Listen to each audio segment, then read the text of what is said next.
Assalamualaikum warahmatullahi wabarakatuh. Halo semuanya teman-teman. Selamat malam, selamat datang kembali di channel Ilo Bercerita. Dan masih bersama saya Ilo dimanapun teman-teman berada. Semoga teman-teman selalu dalam keadaan sehat, bahagia, dimurahkan rezekinya. Amin, amin, ya robbal alamin. Doa terbaik untuk teman-teman semua ya. Dan pada kesempatan yang baik ini kami akan membawakan satu kisah favorit kita semua. Kisah Warijan. Wah, kisah dari Mas Untung Prasetyo. Semakin kesini semakin menarik ya teman-teman ya. Tapi sebelum kita masuk ke dalam kisahnya, buat teman-teman mungkin yang baru bergabung atau yang sudah lama bergabung, tapi lupa nih, belum diklik tombol subscribe-nya, ayo dong.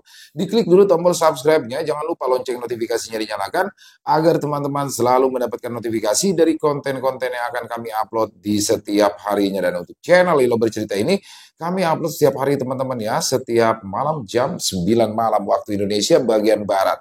Nggak pakai berlama-lama lagi, pasti udah nggak sabaran kan untuk masuk ke dalam kisahnya. Kita berangkat menuju ke desa Jatidowo.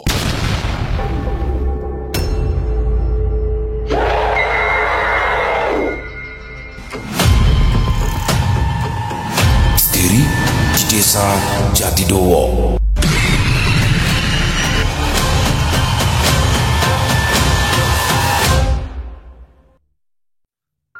Desa Balerejo yang tenang, dengan keindahan alamnya yang asri dan keramahan para penduduknya, telah menjadi tempat yang istimewa bagi Warijan. Setiap sudut desa itu kini menyimpan kenangan yang mendalam baginya, mulai dari perjuangan melawan kegelapan hingga momen-momen kebersamaan yang hangat bersama para warga. Namun, ada satu hal yang lebih mendalam dari itu semua, yaitu perasaannya terhadap Sulastri. Gadis itu telah menjadi sosok yang istimewa di hatinya, memberikan warna baru dalam perjalanan hidupnya yang penuh liku. Sulastri, dengan kelembutan dan keberaniannya, mampu membuat Warijan merasa tenang di tengah semua tantangan yang ia hadapi. Senyumnya yang tulus dan tatapan matanya yang penuh harap telah mengisi ruang kosong dalam hati Warijan, memberikan alasan lain untuk tinggal lebih lama di desa itu. Meski tak pernah terucap langsung, Sulastri pun merasakan kedekatan yang berbeda dengan Warijan, seorang lelaki yang telah mempertaruhkan segalanya demi melindunginya dan desa tempat dia tinggal. Namun, jalan hidup Warijan bukanlah jalan yang mudah. Dia adalah seorang yang sedang menjalani laku lampah, seorang pengembara yang terus mencari makna dan keseimbangan dalam kehidupan. Tugasnya belum selesai, dan panggilan jiwanya untuk melanjutkan perjalanan mulai menggema kembali di dalam hatinya. Meski berat, Warijan tahu bahwa ia harus meninggalkan desa ini, termasuk meninggalkan Sulastri yang telah menjadi bagian dari dirinya. Hari perpisahan pun tiba. Warijan berdiri di depan rumah Pak Joko, tempat di mana ia banyak menghabiskan waktu bersama keluarga itu. Para warga berkumpul untuk memberikan doa dan ucapan terima kasih kepada sang pahlawan. Di antara mereka, Sulastri berdiri dengan mata berkaca-kaca, mencoba menyembunyikan kesedihan yang tak mampu ia tutupi sepenuhnya. Warijan mendekati Sulastri, lalu berhenti sejenak. Ia menatap gadis itu dengan lembut, menyimpan setiap detail wajahnya dalam ingatan. Dengan suara rendah, namun penuh ketulusan, ia berkata, "Jaga dirimu baik-baik, Tri. Semoga kita dipertemukan lagi di waktu yang lebih baik." Sulastri hanya mengangguk, tak mampu berkata apa-apa. Hatinya terasa berat, tetapi ia tahu bahwa Warijan harus melanjutkan takdirnya. Ia hanya bisa berdoa agar perjalanan Warijan dilindungi oleh Yang Maha Kuasa. "Apa sampean akan kembali lagi, Mas?" tanya Sulastri sambil berderai air mata. "Jika ditakdirkan, aku pasti akan kembali untuk Tri," balas Warijan dengan penuh kejujuran. Dengan langkah perlahan, Warijan meninggalkan desa Balerejo. Di sepanjang jalan setapak yang membawanya pergi, ia membawa rasa cinta dan kenangan indah tentang Sulastri dan desa itu. Meski terpisah, Di dalam hatinya, dia yakin bahwa ikatan perasaan mereka tidak akan pernah benar-benar hilang bagi Warijan. Cinta itu adalah sumber kekuatan, sebuah alasan untuk berjuang, dan mungkin suatu saat menjadi alasan untuk kembali. Namun, untuk saat ini, ia melanjutkan perjalanan dengan keyakinan bahwa apa yang ia tinggalkan akan tetap terjaga dan apa yang ia bawa akan menjadi bekal dalam perjalanannya mencari keseimbangan di dunia. Jaga desa itu Isa, gumam Warijan sambil menatap ke arah pohon besar tempat di mana lembu Wisa berada. Langkah-langkah Warijan terus membawanya menjauh dari kehangatan desa Balerjo menuju wilayah-wilayah yang semakin asing dan penuh dengan tantangan. Di bawah sinar matahari yang terik, ia menapaki jalan berbatu yang berkelok-kelok di lereng perbukitan. Suasana di tempat itu terasa berat, berbeda jauh dari desa-desa yang pernah ia lalui sebelumnya. Udara dingin bercampur dengan keningan, menciptakan suasana yang menyesakan. Warga yang ia temui di sepanjang jalan memandangnya dengan tatapan tajam dan penuh kecurigaan. Wajah-wajah keras yang mencerminkan kehidupan yang sulit, tidak berusaha menyembunyikan ketidaksenangan mereka terhadap sosok asing seperti Warijan. Anak-anak kecil yang bermain di pinggir jalan segera berlari kembali ke rumah mereka, sementara para perempuan yang sedang berkumpul di halaman rumah menatapnya tanpa senyum, lalu berbisik-bisik dengan nada penuh kehati-hatian. Warijan tetap melangkah dengan tenang. Meski perasaan tidak ramah di sekitarnya kian nyata, nalurinya memberitahu bahwa tempat ini menyimpan rahasia yang kelam, sebuah misteri yang belum terungkap. Namun, ia tidak gentar.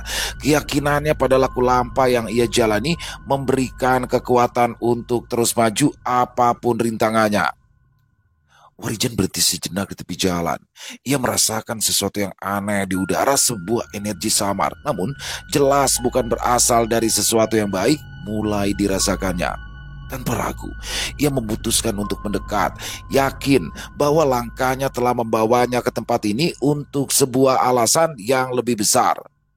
Ketika semakin jauh ia memasuki desa, suara langkahnya sesekali membuat pintu rumah terbuka sedikit, memperlihatkan mata-mata penasaran yang mengintip dari balik tirai. Tidak ada sapaan, tidak ada tanda penerimaan. Namun, di tengah keheningan itu, Warijan mendengar sesuatu, berupa sebuah bisikan lembut seperti suara yang memanggilnya dari kejauhan.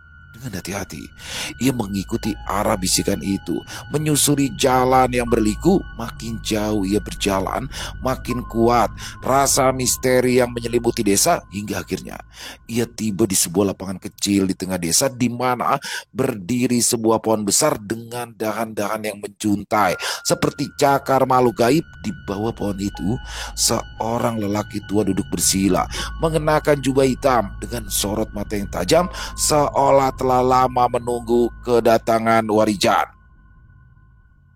"Selamat datang di desa kami, nak," ucap lelaki tua itu dengan suara dalam dan penuh makna. Warijan menatap lelaki tua itu dengan penuh kewaspadaan, merasakan bahwa perjalanannya baru saja memasuki babak yang lebih gelap dan penuh ujian. "Terima kasih, Mbah. Boleh saya beristirahat sebentar di sini, Mbah?" balas Warijan seraya meminta izin kepada lelaki tua yang terlihat ramah itu. Lelaki tua itu tersenyum tipis, sorot matanya tajam, seolah-olah ia bisa membaca isi hati Warijan. Dengan gerakan lambat namun penuh wibawa, ia pun mengangguk. "Silakan. Tempat ini memang sering menjadi persinggahan bagi mereka yang sedang dalam perjalanan panjang sepertimu," jawabnya sambil menunjuk sebuah bangku kayu tua di dekat pohon besar itu. Warijan mengangguk sebagai tanda terima kasih, lalu melangkah mendekat dan duduk di bangku yang dimaksud. Sambil melepas lelah, matanya terus mengamati sekeliling. Meski lelaki tua itu tampak ramah, namun suasana desa ini tetap membuatnya merasa waspada. Lelaki tua itu duduk kembali bersila di bawah pohon. Matanya tetap terpaku pada Warijan. "Perjalananmu jauh, Kanak. Aku bisa melihat bahwa kau bukan orang biasa. Apa yang membawamu ke desa kami yang terpencil ini?" "Saya hanya seorang pengembara, Mbah. Langkah kaki saya yang membawa saya ke sini, mencari tempat untuk beristirahat sebelum melanjutkan perjalanan, balas Warijan sambil menarik nafas dalam, mencoba meredakan pikirannya yang masih dipenuhi pertanyaan tentang tempat ini. Orang yang sedang menjalani laku lampah seperti dirimu jarang melewati desa ini. Mereka yang datang itu biasanya punya tujuan yang lebih dari sekedar singgah. Kau tahu, desa ini menyimpan banyak cerita. Tidak semua cerita itu ramah bagi orang luar. Ujar lelaki tua itu tersenyum, kali ini sedikit lebih lebar. Saya tidak bermaksud mengganggu, Bah. Jika memang keberadaan saya menjadi beban bagi desa ini, saya bisa segera pergi setelah istirahat. Balas Warijan dengan mengangkat alisnya. Tidak, tidak. Bukan begitu maksudku, sahut lelaki tua itu cepat. Tapi di desa ini sedang terjadi sebuah malapetaka yang hampir menghabisi para tetua desa, para sesepuh yang menjaga adat istiadat di daerah ini, serta beberapa orang juru kunci tempat yang disakralkan, mati terbunuh dengan meninggalkan sebuah tanda tanya besar di dalam benak semua warga desa ini. Kau boleh tinggal selama kau butuhkan, tapi kau harus berhati-hati, imbu sosok lelaki tua itu menjelaskan. Warijan mendengarkan penjelasan lelaki tua itu dengan seksama. Setiap kata yang keluar dari mulutnya terasa seperti peringatan yang penuh makna. Ia merasakan hawa dingin merayap di punggungnya, bukan karena udara pegunungan yang sejuk, tetapi karena atmosfer desa ini yang terasa semakin menekan. Malapetaka ini bukan hal biasa, pikir Warijan dalam hati, mencoba mencerna penuturan lelaki tua itu. Mereka semua ditemukan dengan luka yang sama, nak. Luka-luka itu seperti bekas cakaran, tapi terlalu besar untuk hewan biasa. Ujar lelaki tua itu menambahkan. Sebagai orang asing yang datang ke desa ini, tentunya kau akan dicurigai warga desa. Bukan aku melarangmu untuk berlama-lama di sini, tapi aku khawatir jika sesuatu yang buruk akan menimpa dirimu, imbunya lagi. Setelah berbincang beberapa lama, datanglah dua orang pria parubaya yang sepertinya adalah seorang yang memiliki wewenang di desa itu. Keduanya tampak tidak menyukai kehadiran Warijan di sana. Tanpa sedikit pun berbasa-basi kepada Warijan, seorang pria yang mengenakan baju batik berwarna coklat itu segera mengajak lelaki tua yang sedari tadi berbincang menceritakan kejadian aneh di desanya. Dan menurut Warijan, lelaki tua tadi sepertinya adalah orang yang sangat penting di desa itu. Sebaiknya segera pergi dari tempat ini, anak muda. Jangan sampai orang-orang di desa ini menganggapmu sebagai bagian dari para pembunuh misterius itu, ujar pria yang usianya lebih muda daripada yang lainnya. Dia orang baik, Ren. Dari sorot matanya terlihat jika dia tidak berniat jahat. Dia ini adalah seseorang yang sedang menjalani laku lampah untuk sebuah tujuan yang mulia, sahut lelaki tua tersebut. Semua orang yang berasal dari luar desa patut dicurigai, Mbah. Lagi pula, tidak seharusnya sampean berada di sini seorang diri. Bukankah saya sudah meminta kepada Darto dan yang lainnya untuk terus menjaga sampean? Balas lelaki berbaju batik tadi. Maafkan aku, Pak Baya. Aku memang meminta Darto dan yang lainnya untuk meninggalkan aku di sini sendiri. Balas lelaki tua itu menjelaskan. Pergilah dari desa ini, Le. Biarkan kami selesaikan sendiri permasalahan di sini, imbu lelaki tua itu sambil menepuk pundak Warijan. Jika diizinkan, saya akan tetap tinggal dan akan membantu mengungkap semua kematian dari para sesepuh desa ini, Mbak. Balas Warijan yang sontak membuat kedua pria yang disebut Pak Baya tadi terkejut mendengar. Bagaimana, Pak Baya? Sepertinya pemuda ini memang berniat tulus untuk membantu kita. Dan aku sendiri merasa jika dia bukanlah orang sembarangan, sahut lelaki tua itu meminta pertimbangan kepada Pak Baya. Kami semua tahu akan kemampuan sesepuh desa penjaga tunggak jati keramat ini. Tapi apakah yang sampean rasa itu bukanlah sebuah kekeliruan yang akan menambah masalah di desa Jati Domba, balas Pabaya sambil terus menatap ke arah Warijan. Sambil tersenyum, sosok lelaki tua yang ternyata adalah salah seorang sesepuh desa yang masih tersisa di desa Jatidowo itu menatap tajam ke arah Warijan.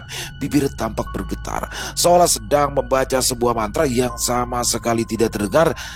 Dan beberapa detik kemudian, dari arah belakang Warijan, berembus angin sejuk yang menerpa wajah Pabaya dan lelaki tua tadi, serta seorang yang lebih muda dari mereka. Hembusan angin yang mereka rasakan itu memang agak aneh, karena bersama dengan itu, muncul aroma kemenyan yang mulai membuat bulu kuduk Pabaya meremang. Dia memiliki sosok penjaga gaib yang kuat, Pabaya. Apa sampean tidak merasakannya? Tanya lelaki tua itu sambil tersenyum. Iya mbah, saya tahu, balas Pabaya dengan suara gemetar. Warijan tetap berdiri diam. Meski merasakan sesuatu yang berbeda di sekelilingnya, udara di sekitaran terasa lebih berat, dan aroma kemenyan yang tiba-tiba muncul membuat suasana semakin mencekam. Namun dia tahu, jika yang dimaksud penjaga gaib oleh lelaki tua itu adalah sosok Ki Condro Wongso. Lelaki tua itu memperlihatkan perubahan kecil dalam ekspresi Warijan. Senyum tipis tetap menghiasi wajahnya, seolah dia tahu lebih banyak daripada yang ia ungkapkan. Sementara itu, Pabaya tampak masih diliputi ketegangan. Sesekali ia melirik ke belakang Warijan, seolah-olah ia bisa melihat bayangan gaib yang melindungi pemuda itu. Apa kau tahu, nak? Kekuatan semacam ini tidak datang tanpa alasan, ujar lelaki tua itu pelan namun cukup untuk didengar oleh Warijan. Ada tanggung jawab besar yang menyertai kehadirannya, dan kau tampaknya telah dipilih oleh takdir untuk menghadapi sesuatu yang jauh lebih besar daripada yang terlihat di permukaan. Imbus sosok lelaki tua itu lagi. Warijan tidak menjawab. Ia hanya menundukkan kepala sedikit sebagai tanda hormat, baik kepada lelaki tua itu maupun kepada kekuatan gaib yang kini terasa mengitari tempat itu. Ia tahu benar bahwa perjalanan hidupnya penuh dengan cobaan, dan kekuatan yang dimaksud lelaki tua ini hanyalah bagian kecil dari tanggung jawab yang harus ia pikul. Bah, apa mungkin kehadiran pemuda ini adalah sebuah pertanda? Pertanda bahwa masalah di desa ini akan segera terselesaikan, bisik Pabaya kepada lelaki tua itu. Bisa jadi, tapi jangan lupa, setiap pertanda baik juga membawa ujian besar. Dan ujian itu tidak hanya untuk Warijan, tetapi juga untuk kita semua. Desa ini telah lama kehilangan kedamaian. Mungkin inilah saat kedamaian dan ketentraman warga desa dipulihkan, meskipun harus melewati badai besar terlebih dahulu. Balas lelaki tua itu memandang Pabaya dengan sorot mata yang dalam. Kalau begitu, sebaiknya kita kembali ke rumah sampean, Pak, dan kita ceritakan semua yang terjadi pada anak muda ini, pinta Pabaya sambil terus memandangi sekitar tempat di mana mereka berada kala itu. Warijan berjalan perlahan, mengikuti langkah Pabaya yang sesekali menoleh untuk memastikan pemuda itu tetap berada di belakangnya. Ketika mereka tiba di depan salah satu rumah yang disebutkan, Warijan langsung menangkap sesuatu yang ganjil. Bekas cakaran besar di pintu kayu tampak mencolok seperti dibuat oleh cakar makhluk buas, namun pola cakaran itu terasa tidak alami, lebih menyerupai tanda yang sengaja dibuat untuk menakut-nakuti atau meninggalkan pesan gaib. Dinding rumah pun tidak luput dari goresan yang dalam mengoyak permukaan kayunya hingga serpian-serpian kecil berjatuhan di tanah. Warijan menghentikan langkahnya sejenak, memperhatikan tanda-tanda itu dari kejauhan. Ia merasakan getaran halus di udara, seperti sisa-sisa energi yang masih menguar di sekitaran tempat tersebut. Udara di sekitarnya terasa lebih berat, membuat nafas menjadi sedikit rambat. Meski nalurinya mendorongnya untuk mendekati rumah itu dan menyelidiki lebih jauh, ia tetap menahan diri, menghormati larangan Pabaya. Rumah itu sendiri tampak seperti berhenti dalam waktu. Jendela-jendelanya tertutup rapat dengan kain lusuh yang menggantung dan tertiup angin. Atapnya tampak sedikit miring, seolah-olah ada beban berat yang pernah menghantamnya di halaman rumah. Beberapa benda seperti pecahan tembikar dan dedaunan kering berserakan, menciptakan suasana yang semakin muram. Tak jauh dari situ, rumah tetua desa lainnya juga memperlihatkan tanda yang serupa. Cakaran besar menghiasi pintu utama, sementara dinding yang terbuat dari bambu memperlihatkan lubang-lubang kecil seperti bekas tusukan benda tajam di tanah di depan rumah. Terdapat jejak lingkaran yang tampak seperti sisa ritual. Lingkaran itu dilapisi dengan abu dan bercak merah yang terlihat seperti darah kering meskipun baunya sudah memudar.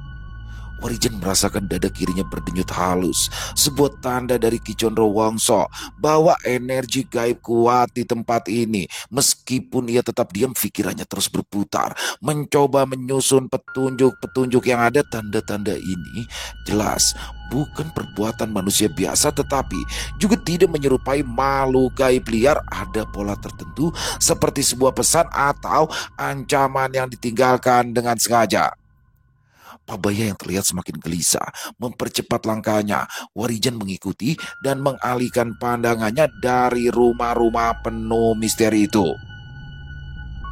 Mbak Parmo ini adalah satu-satunya sesepuh desa, sekaligus juru kunci yang tersisa di desa ini, Mas. Oh ya, perkenalkan, nama saya Sulam. Saya adalah jaga baya di desa ini, ujar Pak Baya membuka percakapan mereka ketika tiba di rumah Mbak Parmo. Aku sudah menceritakan garis besar permasalahan yang ada di desa ini, Pak Baya, sambung sosok lelaki tua yang bernama Mbak Parmo sambil menatap ke arah Warijan. Dan aku tahu, kau bukan orang sembarangan, nak, imbu Mbak Parmo sambil menganggukkan kepalanya. Sepanjang perjalanan tadi, saya melihat ada sesuatu yang aneh di beberapa rumah, Pak.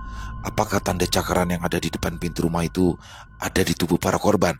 Tanya Warijan dengan wajah serius. Benar sekali, Mas. Tapi sebelumnya, sampean ini siapa dan mau kemana? Balas Pak Baya sambil menanyakan tentang tujuan Warijan. Nama saya Warijan, Pak. Saya hanya seorang yang sedang menjalani laku lampah. Balas Warijan menjelaskan singkat siapa dia sebenarnya. Berarti sampean ini adalah seseorang yang sedang mendalami sebuah ilmu tertentu ya, Mas? Tanya Pak Baya penasaran. Saya hanya menjalankan apa yang diperintahkan oleh guru saya, Pak. Beliau meminta saya untuk membantu orang-orang yang membutuhkan bantuan dengan apa yang saya miliki saat ini. Jawab Warijan sambil menundukkan wajah. Perbincangan di rumah Mbak Parmo mulai terjadi. Pak Baya dan Mbak Parmo serta seorang pemuda yang bernama Kurniawan bergantian menceritakan tentang permasalahan yang sedang mereka hadapi. Mbah Kromo Pancer adalah orang pertama yang ditemukan tewas di rumahnya, Mas. Dia adalah sesepuh desa yang juga seseorang yang memiliki pengetahuan mendalam tentang hal-hal gaib. Mbah Kromo Pancer tidak hanya terkenal di desa kami, tapi banyak juga orang-orang dari luar desa yang meminta bantuannya, ujar Pak Baya menjelaskan. Malam itu, tidak ada yang tahu apa yang sebenarnya terjadi. Warga baru menyadari keadaannya saat pagi menjelang, ketika ditemukan tubuh Mbah Kromo Pancer terbaring di ruang tamu rumahnya. Dan pintu rumahnya penuh dengan cakaran besar, seperti yang kau lihat tadi, nak, sambung Mbak Parmo menceritakan. Dan yang lebih mengerikan, tubuh beliau ditemukan dalam kondisi yang tidak wajar. Wajahnya membeku dengan ekspresi ketakutan. Tangannya seperti menyengkram sesuatu yang tak terlihat di sekelilingnya. Ada bau aneh, seperti kemenyan yang terbakar bercampur darah. Kami tidak menemukan jejak siapapun di sekitar rumahnya. Hanya tanda cakaran besar itu dan lingkaran ritual di tanah depan rumahnya. Lanjut Pak Baya dengan wajahnya yang terlihat tegang. Setelah itu, kejadian serupa terus terjadi hanya selang beberapa hari. Giliran Mbah Sungkowo, penjaga sumber mata air sakral desa, ditemukan tewas dengan cara yang serupa. Begitu pula dengan Pak Rahmat yang menjadi juru kunci hutan larangan di lereng bukit. Ujar Kurniawan yang sedari tadi hanya memperhatikan perbincangan di rumah Mbak Parmo itu. Setiap korban adalah orang yang memegang peran penting dalam menjaga keseimbangan desa ini. Seolah-olah ada sesuatu yang ingin menghancurkan desa dari akar budayanya, yaitu dimulai dari orang-orang yang paling dihormati. Sambung Pak Baya lagi. Sejak kematian mereka, desa ini tak pernah sama lagi, Le. Banyak warga yang ketakutan, terutama setelah mendengar suara-suara aneh di malam hari atau melihat bayangan yang bergerak cepat di hutan. Kami merasa ada sesuatu yang lebih besar dan berbahaya yang mengintai. Tapi kami tidak tahu apa atau siapa yang sebenarnya ada di balik semua ini, ujar Mbak Parmo dengan tubuh yang terlihat bergetar. Kehadiranmu di sini bukanlah suatu kebetulan, Le. Aku merasa kau dikirim oleh sesuatu yang lebih besar untuk membantu kami. Tapi aku juga harus memperingatkanmu, musuh yang kau hadapi di sini bukan sekedar manusia atau makhluk biasa. Kau harus bersiap menghadapi apapun yang akan datang. Ibu Mbak Parmo menjelaskan apa yang ada di dalam pikirannya. Suasana menjadi hening. Hanya terdengar suara angin malam yang berdesir lembut di luar rumah membawa hawa dingin yang seakan menegaskan ancaman yang sedang mengintai. Apakah sebelum kejadian mengerikan itu ada sebuah pertanda atau kejadian lain yang terlihat aneh dan mencurigakan, Pak Baya? Tanya Warijan memecah keheningan. Semua tampak biasa saja, Mas. Tidak ada hal-hal aneh yang terjadi, balas Pak Baya singkat. Kita tidak perlu mencarinya, Le. Karena cepat atau lambat, makhluk itu akan datang mencariku, ujar Mbak Parmo sambil tersenyum ke arah Warijan. Menyadari jika makhluk yang telah menghabisi para sesepuh desa itu masih mengincar Mbak Parmo yang merupakan sesepuh desa dan juga juru kunci terakhir yang ada di desa itu, Warijan pun mulai berinteraksi dengan Ki Condro Wongso untuk menghadapi sosok makhluk misterius yang menjadi malapetaka di desa itu. Tak lama berselang, sebuah energi kuat terasa memenuhi ruangan. Ki Condro Wongso muncul di hadapan Warijan, tubuhnya memancarkan cahaya lembut yang seolah menyatu dengan kegelapan malam.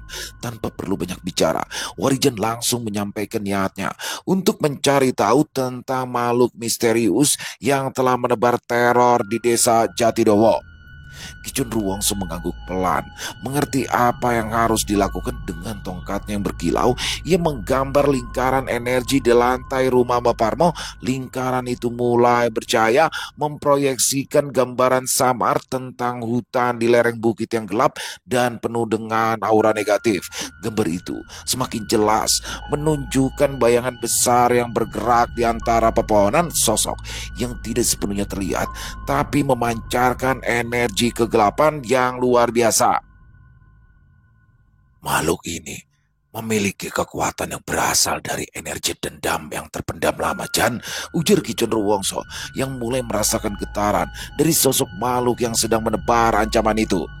Dan sepertinya makhluk itu sedang bergerak ke arah kita, imbu Ki Condro Wongso lagi. Malam itu, Warijan bersama Ki Condro Wongso mulai merancang strategi. Mereka memutuskan untuk menghadapi makhluk tersebut secara terbuka dengan bantuan Mbak Parmo. Sebagai umpan, mereka akan membuat pagar gaib yang bisa mengurung makhluk tersebut dan menanyai jika hal itu memungkinkan. Namun, mereka juga tahu resiko dari rencana ini.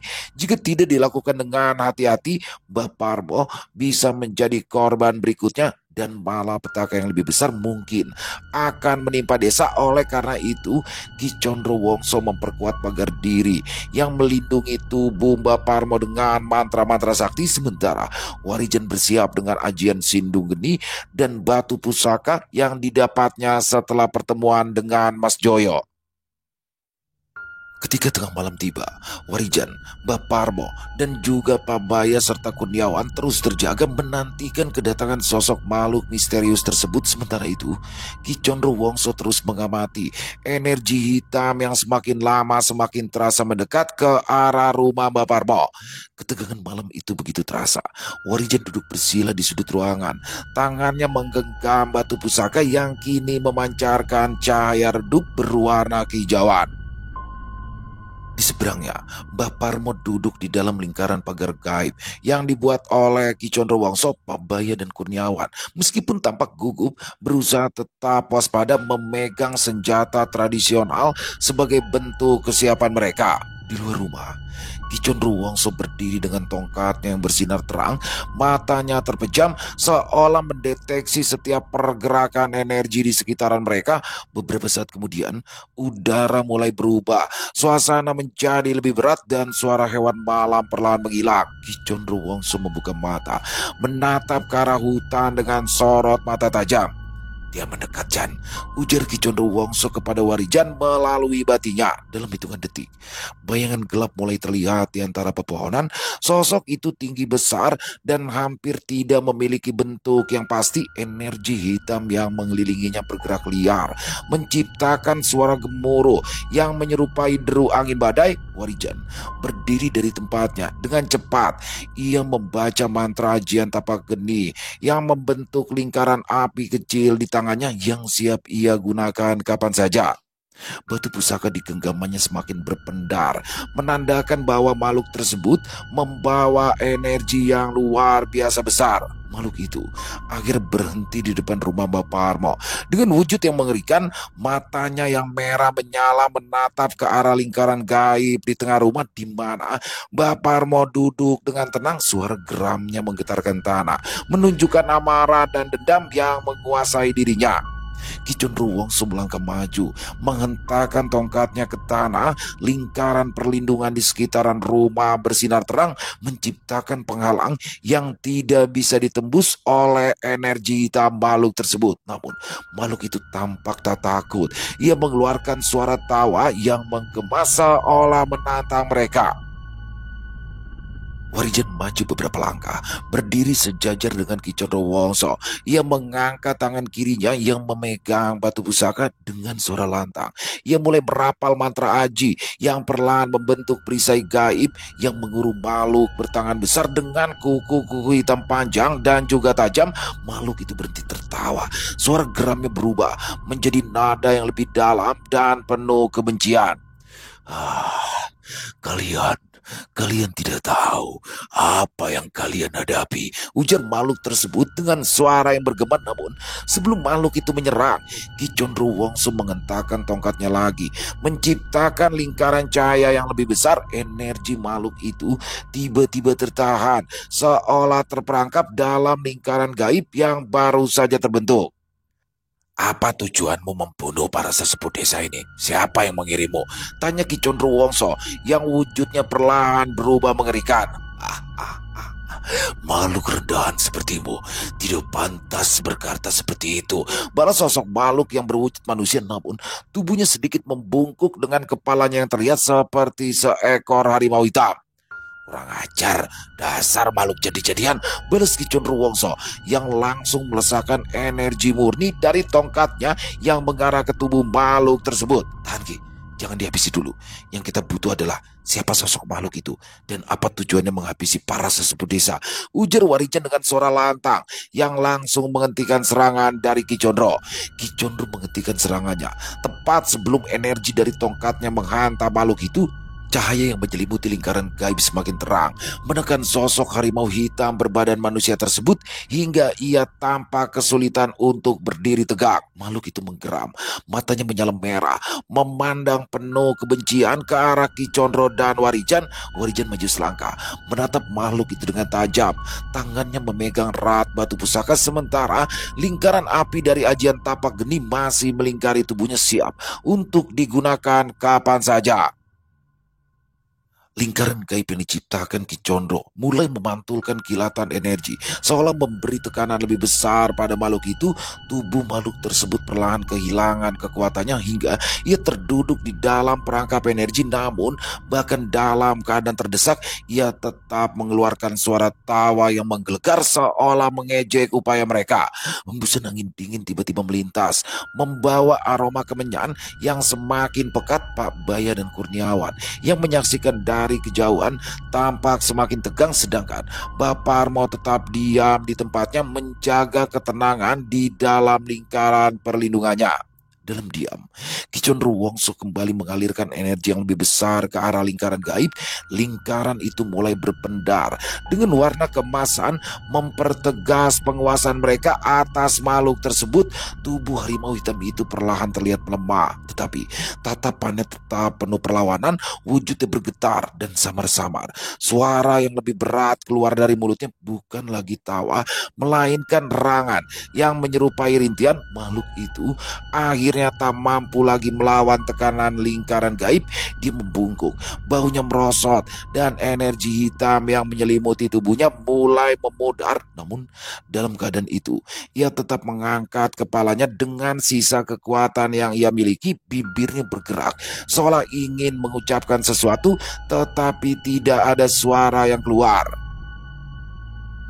Ki Condrowongso dan Warijan bersiap mendengar apapun yang akan dikatakan, namun tiba-tiba sosok makhluk yang awalnya berwujud harimau hitam bertubuh manusia itu berubah, disertai dengan bayangan gelap yang muncul di belakang makhluk itu. Sosok mengerikan itu perlahan kembali ke wujud aslinya, yaitu seorang pemuda yang sontak membuat Pak Bayam, Mbak Parmo, dan Kurniawan terkejut melihatnya. Sementara sosok pemuda itu terkulai lemas, sosok makhluk gaib yang ternyata bersemayam di tubuhnya pun mulai berwujud sempurna. Sosok makhluk gaib yang lebih besar dan lebih menyeramkan muncul dengan energi yang terpancar darinya jauh lebih kuat. "Aku tidak memiliki urusan denganmu, Ki," ujar sosok makhluk gaib yang berwujud layaknya genderuwo dengan taring panjang dan lidah yang menjulut panjang. "Mengapa kau mengganggu apa yang sedang aku lakukan?" imbus sosok itu lagi dengan sorot mata yang tajam. "Selama ada nyawa melayang dari setiap perbuatan jahat, aku pasti akan ikut campur, dan aku akan menghukummu atas apa yang telah kau lakukan," balas Ki Condrowongso yang langsung menyerang sosok makhluk bertubuh besar dengan bulu lebat seperti ijuk itu. Serangan yang dilakukan oleh Ki Condrowongso membuat lingkaran gaib yang mengurung makhluk itu pecah dengan suara keras, dan karena serangan telak itu, sosok tersebut terpanting mengalami luka dalam. Ki Condrowongso terus melancarkan serangan bertubi-tubi dengan kekuatan penuh.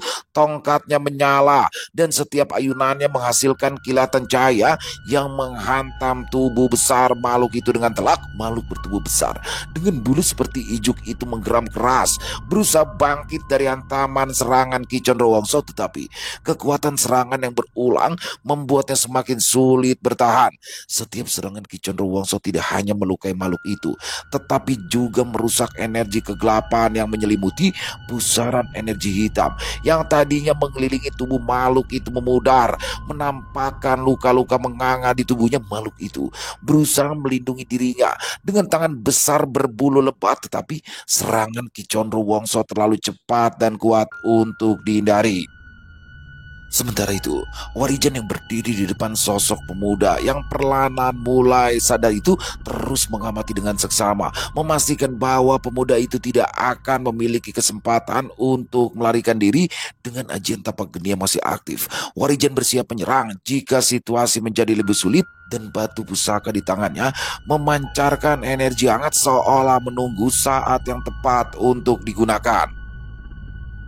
Di sisi lain, makhluk berwujud genderuwo besar itu akhirnya jatuh tersungkur dan mengeluarkan suara rangan. Ki Condrowongso menghentikan serangannya sejenak. Dia berdiri tegak dengan tongkatnya yang masih menyala terang. Energi yang menyelimuti tubuhnya berpendar, menunjukkan bahwa ia masih siap untuk melanjutkan serangan kapan saja.